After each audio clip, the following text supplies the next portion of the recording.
Yeah, all right. So thanks for the introduction, Robert. This talk will be basically on how Flink operates on binary data. Robert already said there's also a blog post about that that you can find on the Flink website. And this talk basically just wraps up all the stuff that is in that blog post. But if you're looking for some details or can't remember everything that I'm saying, go to the blog post, look it up, and it's all written in there. Okay, so nowadays a lot of big data frameworks are operating on JVMs. In particular, like all the open source systems coming from the Hadoop space, or the Apache open source big data ecosystem is basically happening on the JVM.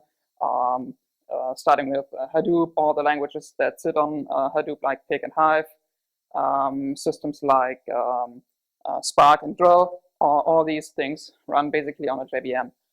And of course, Flink's doing the same. But all of these systems, share a common challenge, which is basically how do you operate on data in memory. So you have these big data processing systems, and you've got machines with lots of RAM, and so you somehow want to leverage all this memory for doing data processing. So what do you do? For processing data in memory, and processing basically here means two things: either to cache the data for having intermediate results that you want to just store there and later read out again without going to disk, writing it to disk and reading it from disk. Or also processing, like sorting the data, joining the data, aggregating the data. So these are the things that you want to do in memory.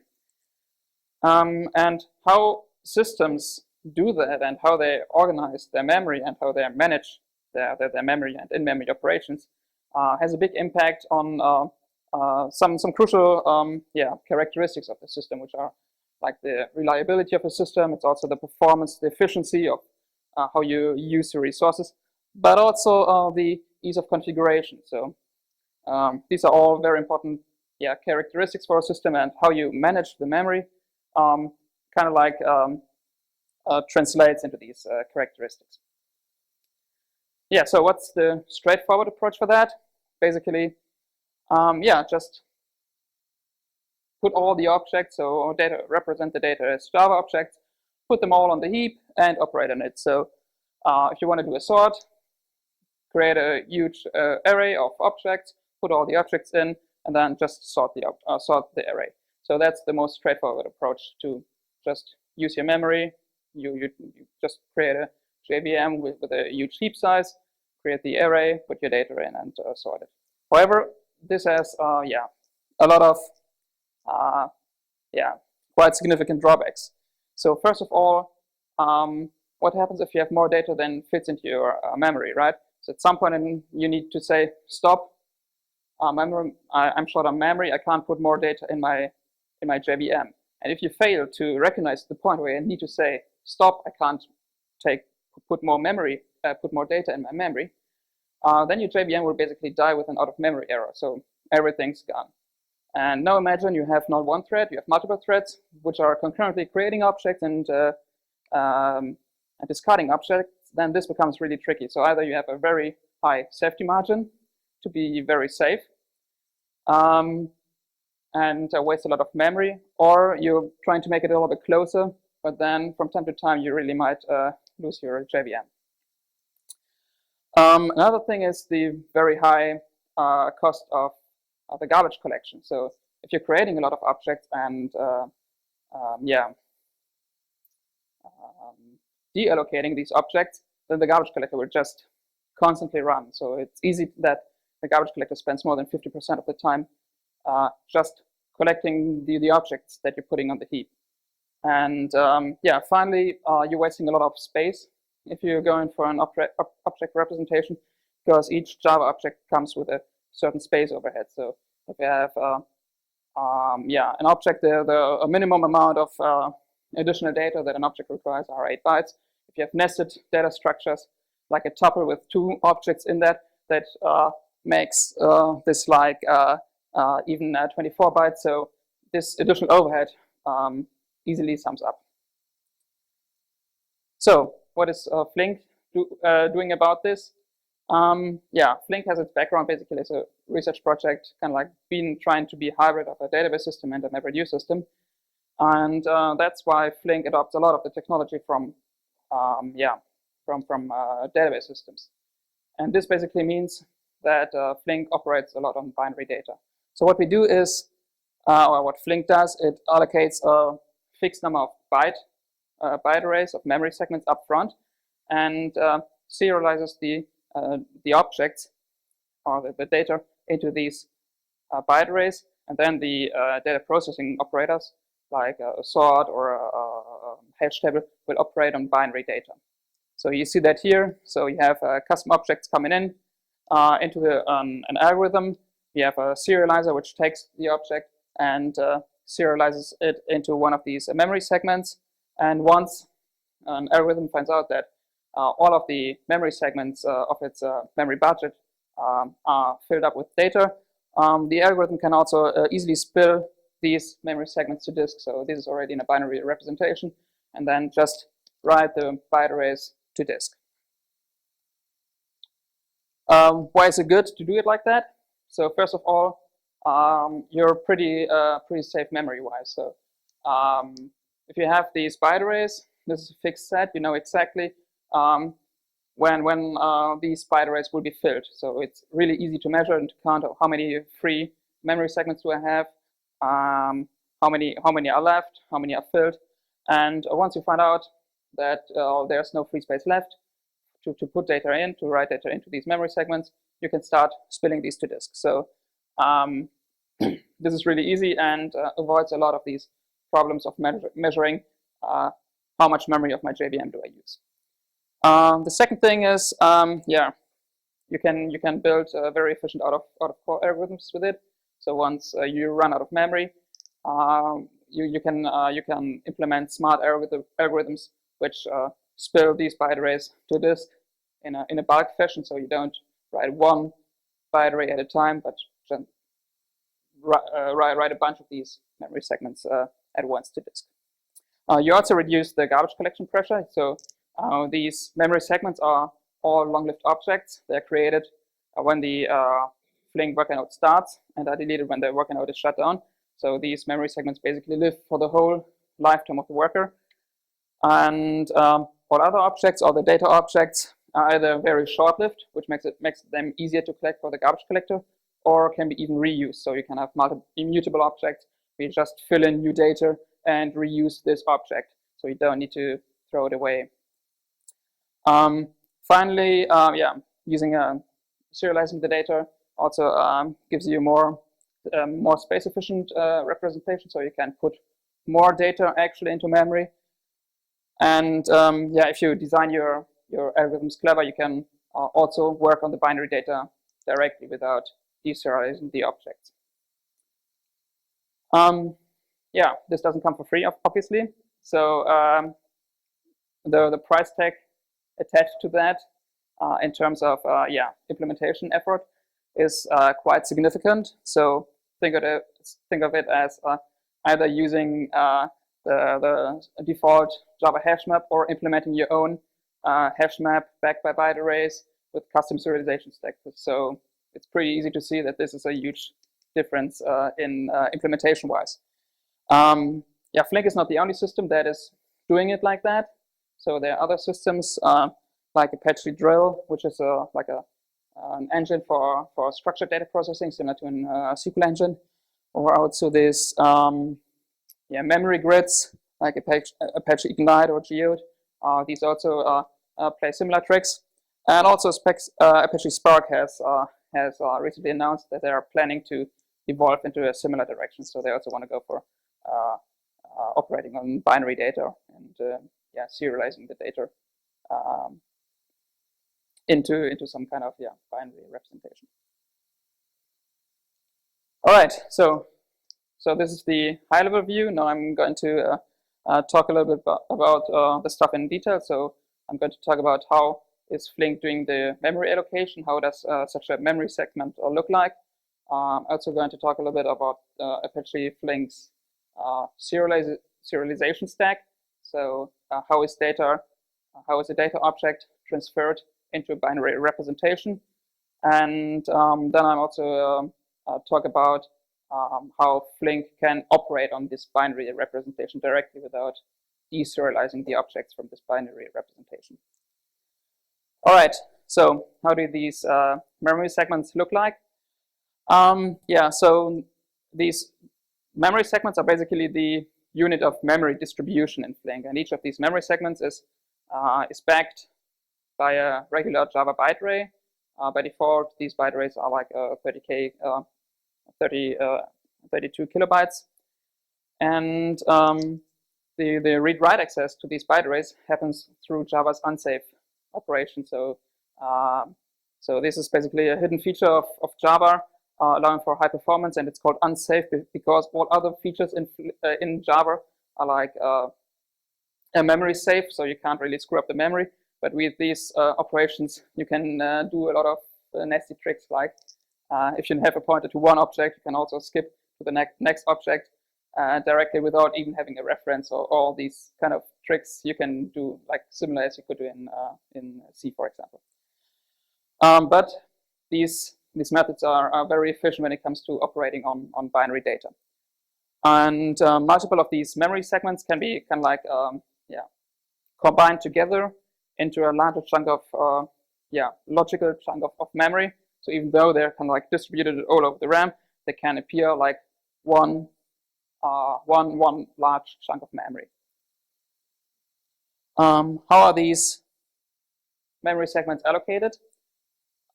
So when a Flink worker node starts, we call these basically task manager. Then what first happens is that the task manager initializes its own services and data structures that it needs for communication with the master, for doing all the tracking of the job status and so on. And once all these basic data structures and services are initialized, then there's still a huge portion of the JVM heap left. And from this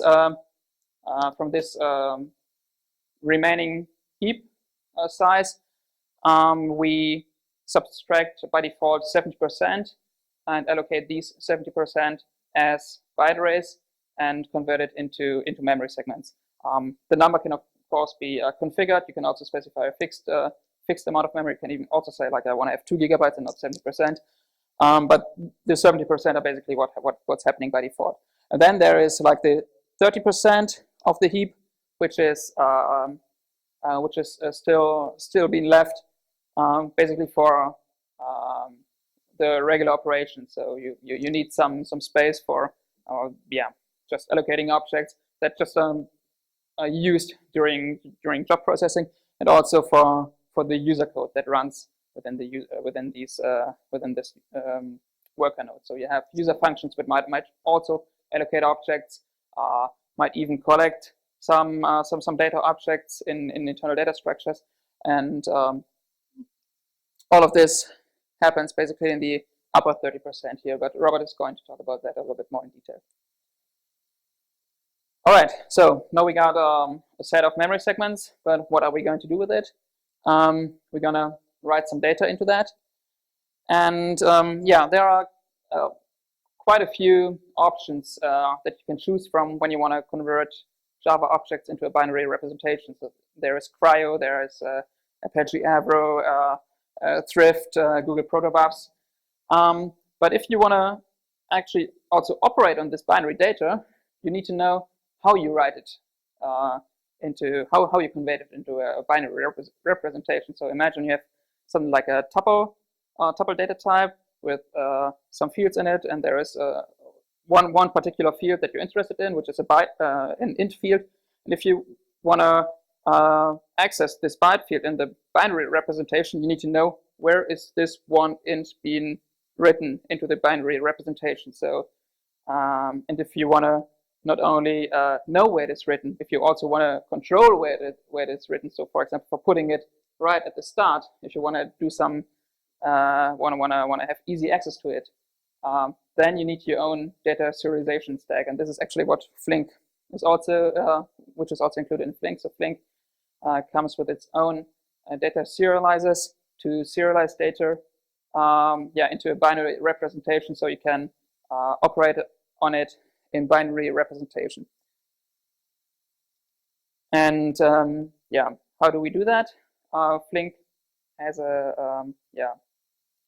has a type system, so it basically needs to identify all the data types that are exchanged between operators in a data flow. So we have operator 1, operator 2, and operator 3, and you need to know what kind of data is going into operator 1, what kind of data type is going out of operator 1 and going into operator 2, and so on. So you need to basically infer the data types at all intermediate processing steps of this data flow.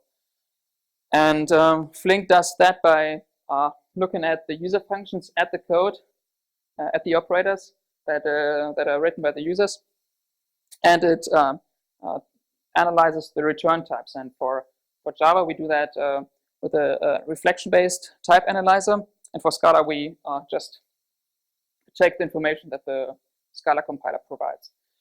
And with this information, we can categorize the data, data types into a type system. So we have, for example, atomic types, which can be primitives, so regular Java integers, strings, bytes, doubles, and so on. We have another atomic type are writables, if they implement the Hadoop writable interface. So this is an interface that lets you define, where you need to define your serialization function. So you have a write function and a read fields function that you need to implement for converting this writable object into binary representation and back. And if we can't find out how a type looks inside, we convert it into a so-called generic type. So this is a very generic type, which basically says we don't know much about this thing. We know basically the Java class, but that's it. The type system also includes a few composite types, namely tuples, Java pochos, and Scala case classes. So these composite types basically mean that there are other types included in this composite type. So if you have, for example, a tuple data type, tuple2 data type with two fields, and these two fields could be like a primitive, like an integer, and another composite type like a pocho, and the pocho itself might be composed of other atomic types. You can also provide your own type if you want to, basically providing custom types. All of these types have dedicated serializers and comparators. For example, primitives are just natively serialized, so you just write the int, you just write the double. For a string, you write the length and then the individual characters of the string. If you serialize the writables, you basically just reuse the serialization functions that are implemented within the writable type. And if you have a generic type, we use cryo to serialize this generic type. Since this serialization goes against the memory segments, which provide the read-write access through the unsafe methods, all serializers implicitly automatically go through Java's unsafe methods.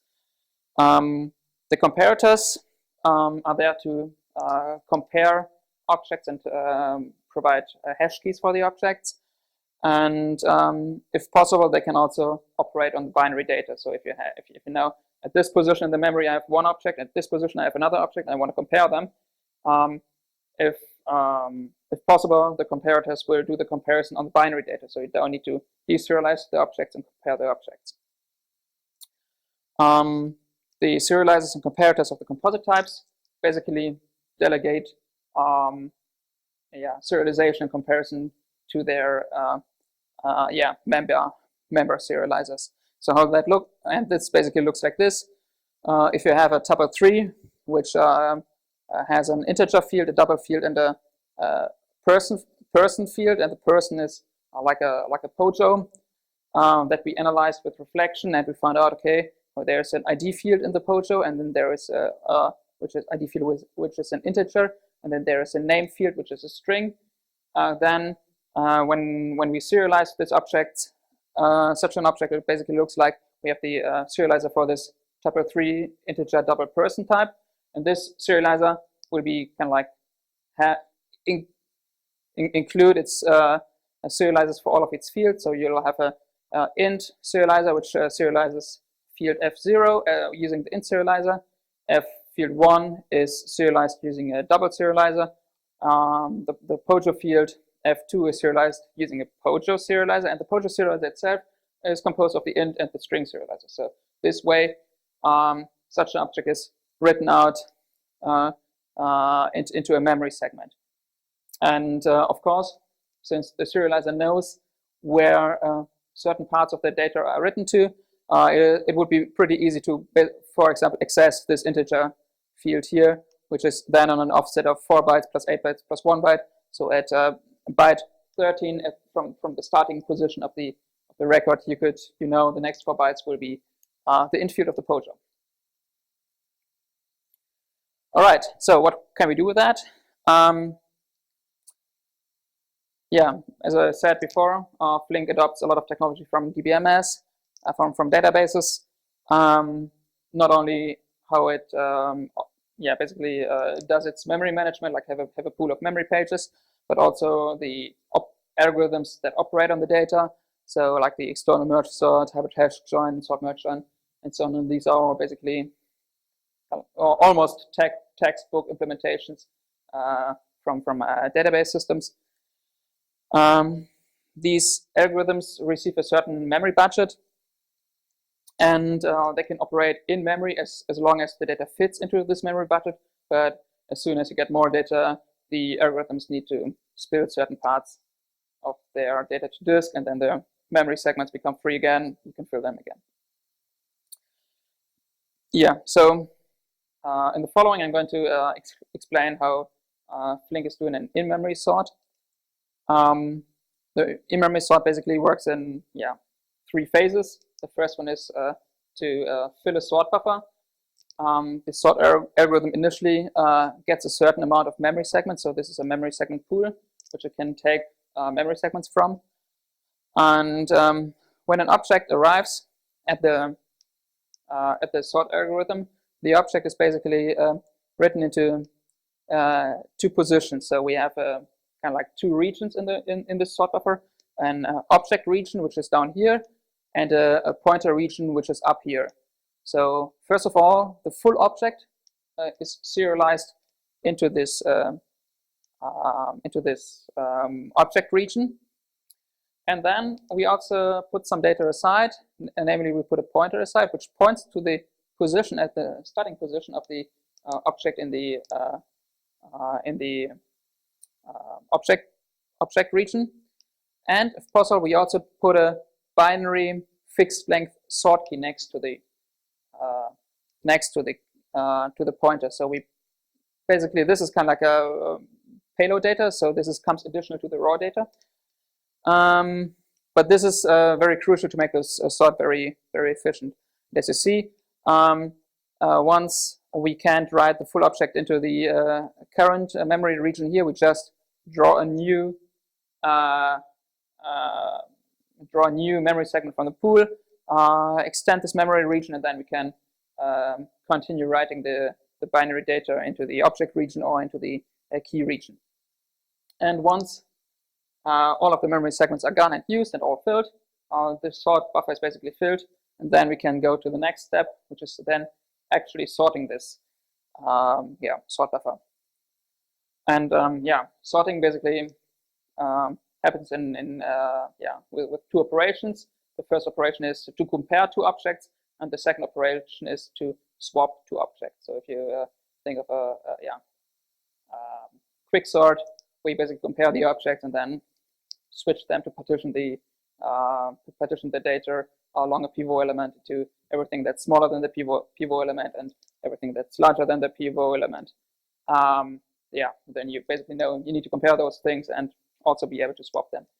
And the sort buffer basically provides the functionality for that. So you can say compare these two objects and swap these two objects. And what kind of algorithm is behind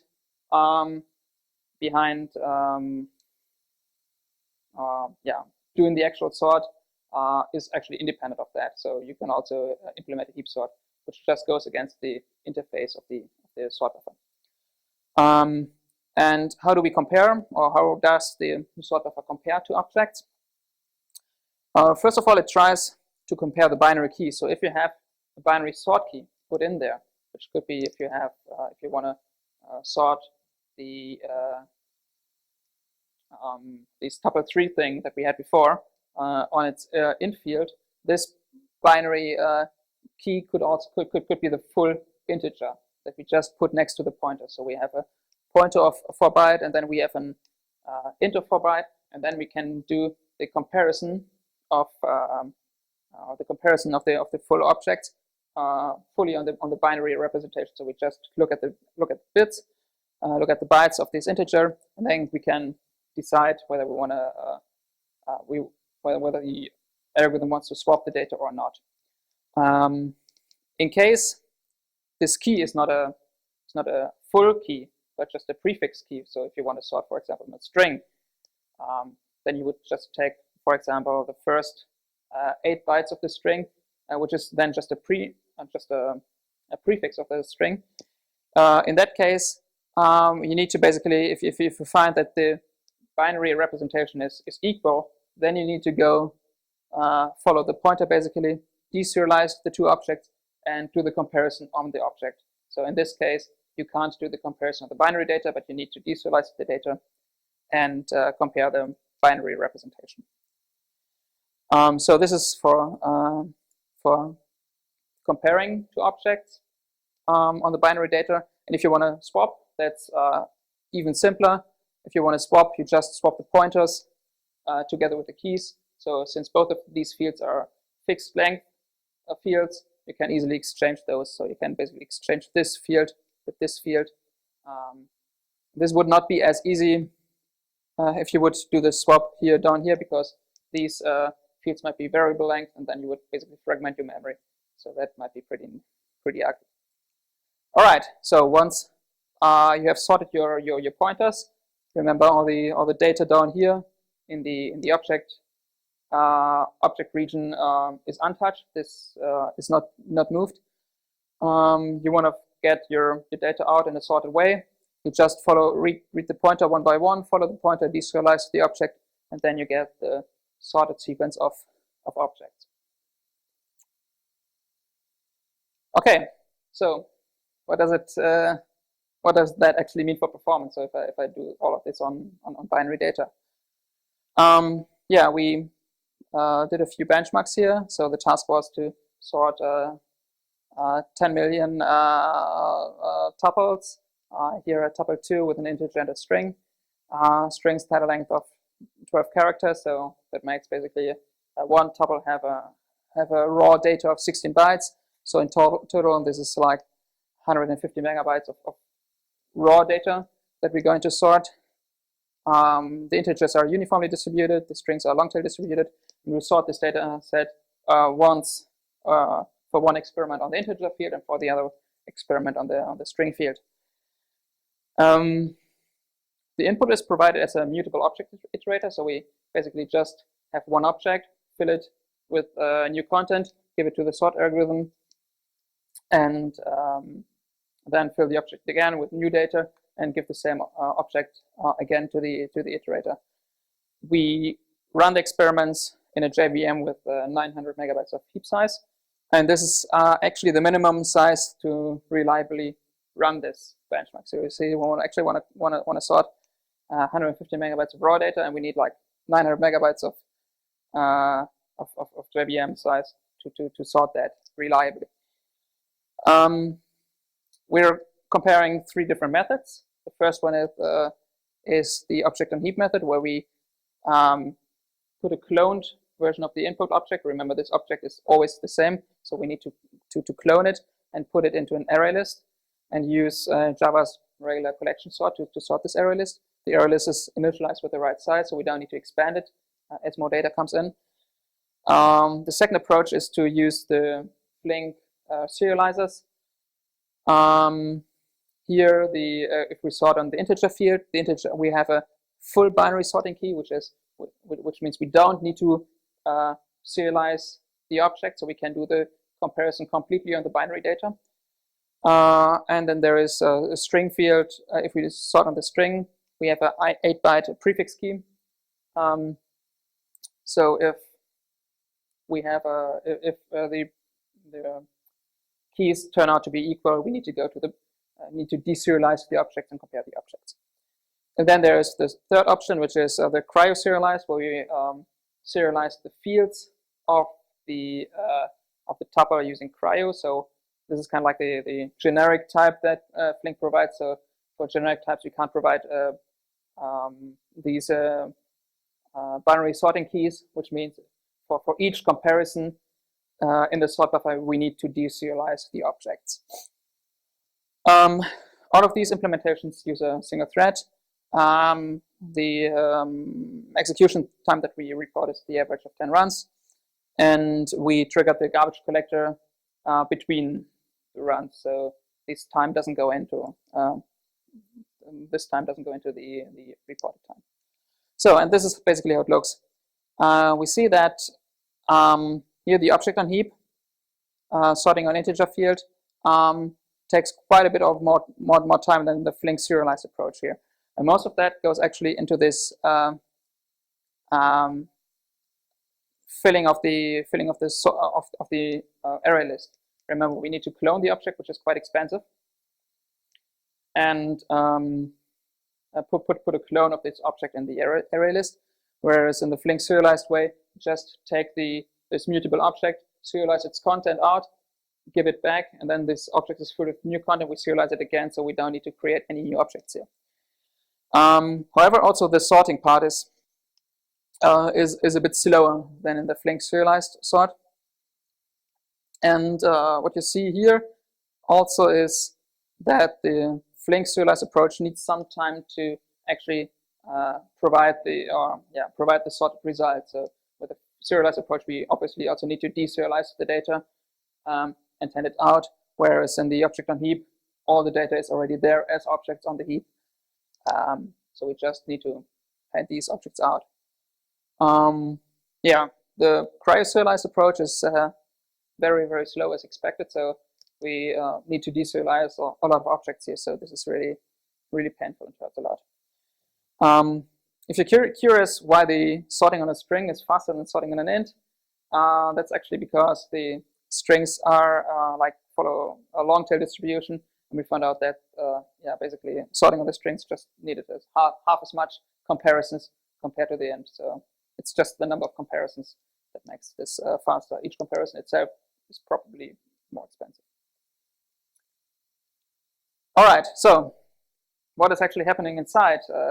Why is the sorting on the heap so much slower? Well, so these figures here basically show the garbage collection activity and the CPU usage. While the Flink serialized approach here is basically running all the time like at kind of like 15%. So this was done on a 8-core machine. So an 8-core machine, if you have one thread, should use about like 12%, 12.5% of CPU. So we see this is pretty much given in this case, and the garbage collector is not triggered once. You think about what's actually happening. So you have a mutable object that comes in, you serialize the data into a pre-allocated memory arrays. You sort it. You don't need to do this is for the int sorting. So for the int sorting, we don't need to deserialize any data. We can do the sorting completely on the binary data. And when we hand out the objects, we also do that with a mutable object. So we give the same object always in, fill it with stuff, and give it out again. So there is no object location whatsoever going on here. Whereas on the object on heap, we need to do a lot of garbage collection here. So we are creating the clones when putting the data into this array list, and this is really expensive. And the garbage collector is triggered multiple times while just filling this array list of 10 million entries with data. If we look at the used heap size, so this is like the 900 megabytes that we gave to the JVM.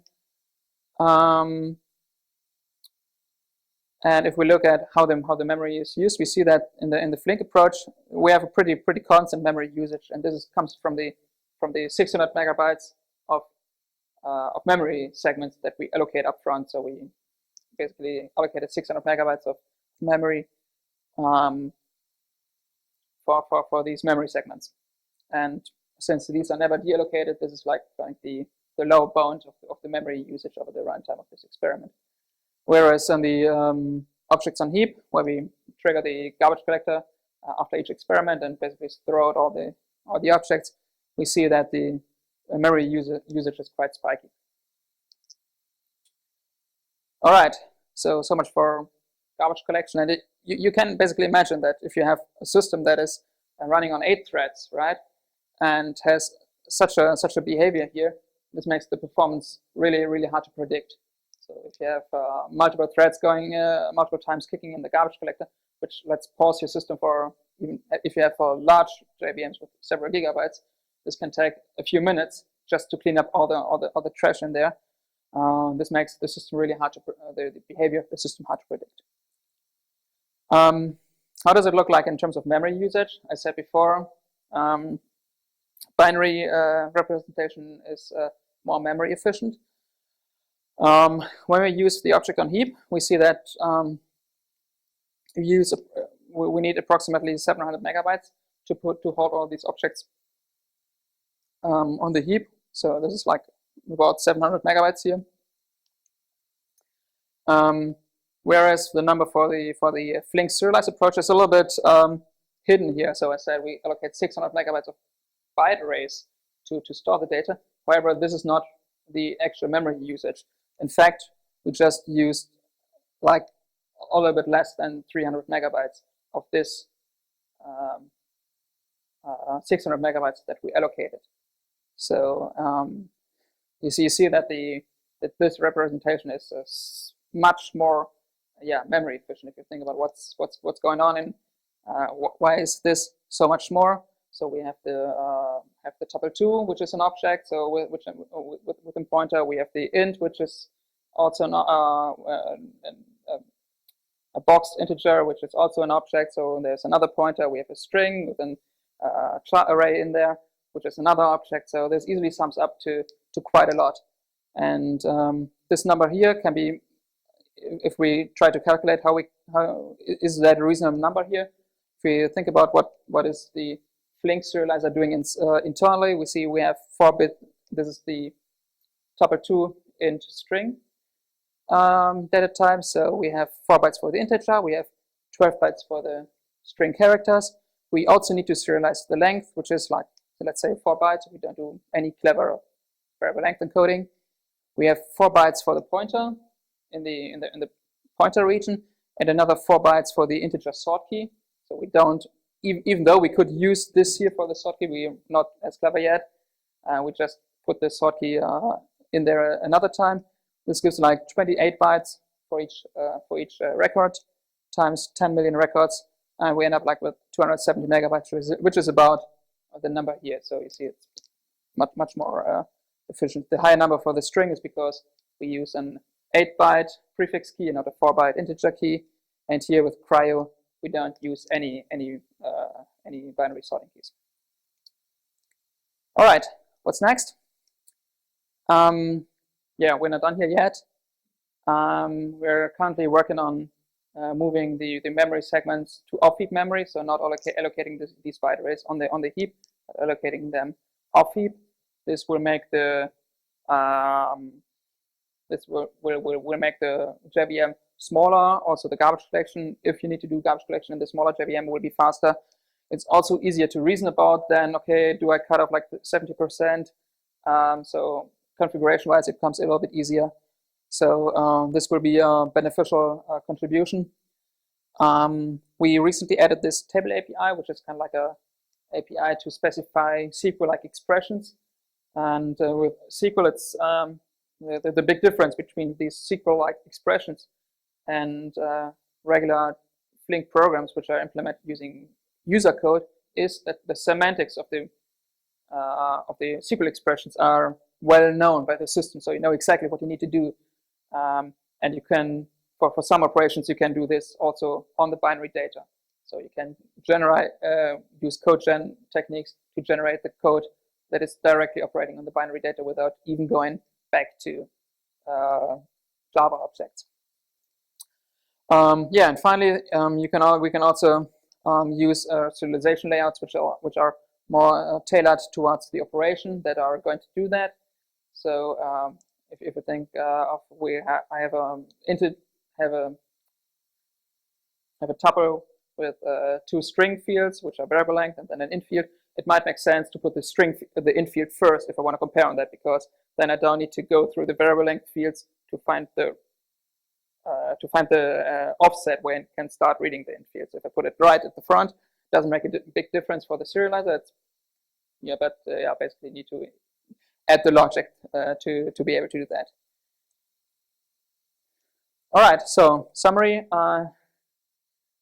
Yeah, using these active memory management avoids a lot of these out-of-memory errors that you see with other systems that operate on the heap, because you know exactly how much memory is left and when you need to split to disk. If you have your custom serialization stack, you can operate on the binary data, and also using data serialization makes more data fit into memory. Yeah, and if you implement your algorithms in a clever way, well, as I said, this is like some decades of database research which went into that. You can make these really efficient, also operating on binary data. Yeah, and this is the URL for the blog post, but yeah, if you just go to the website, you'll probably find it. All right.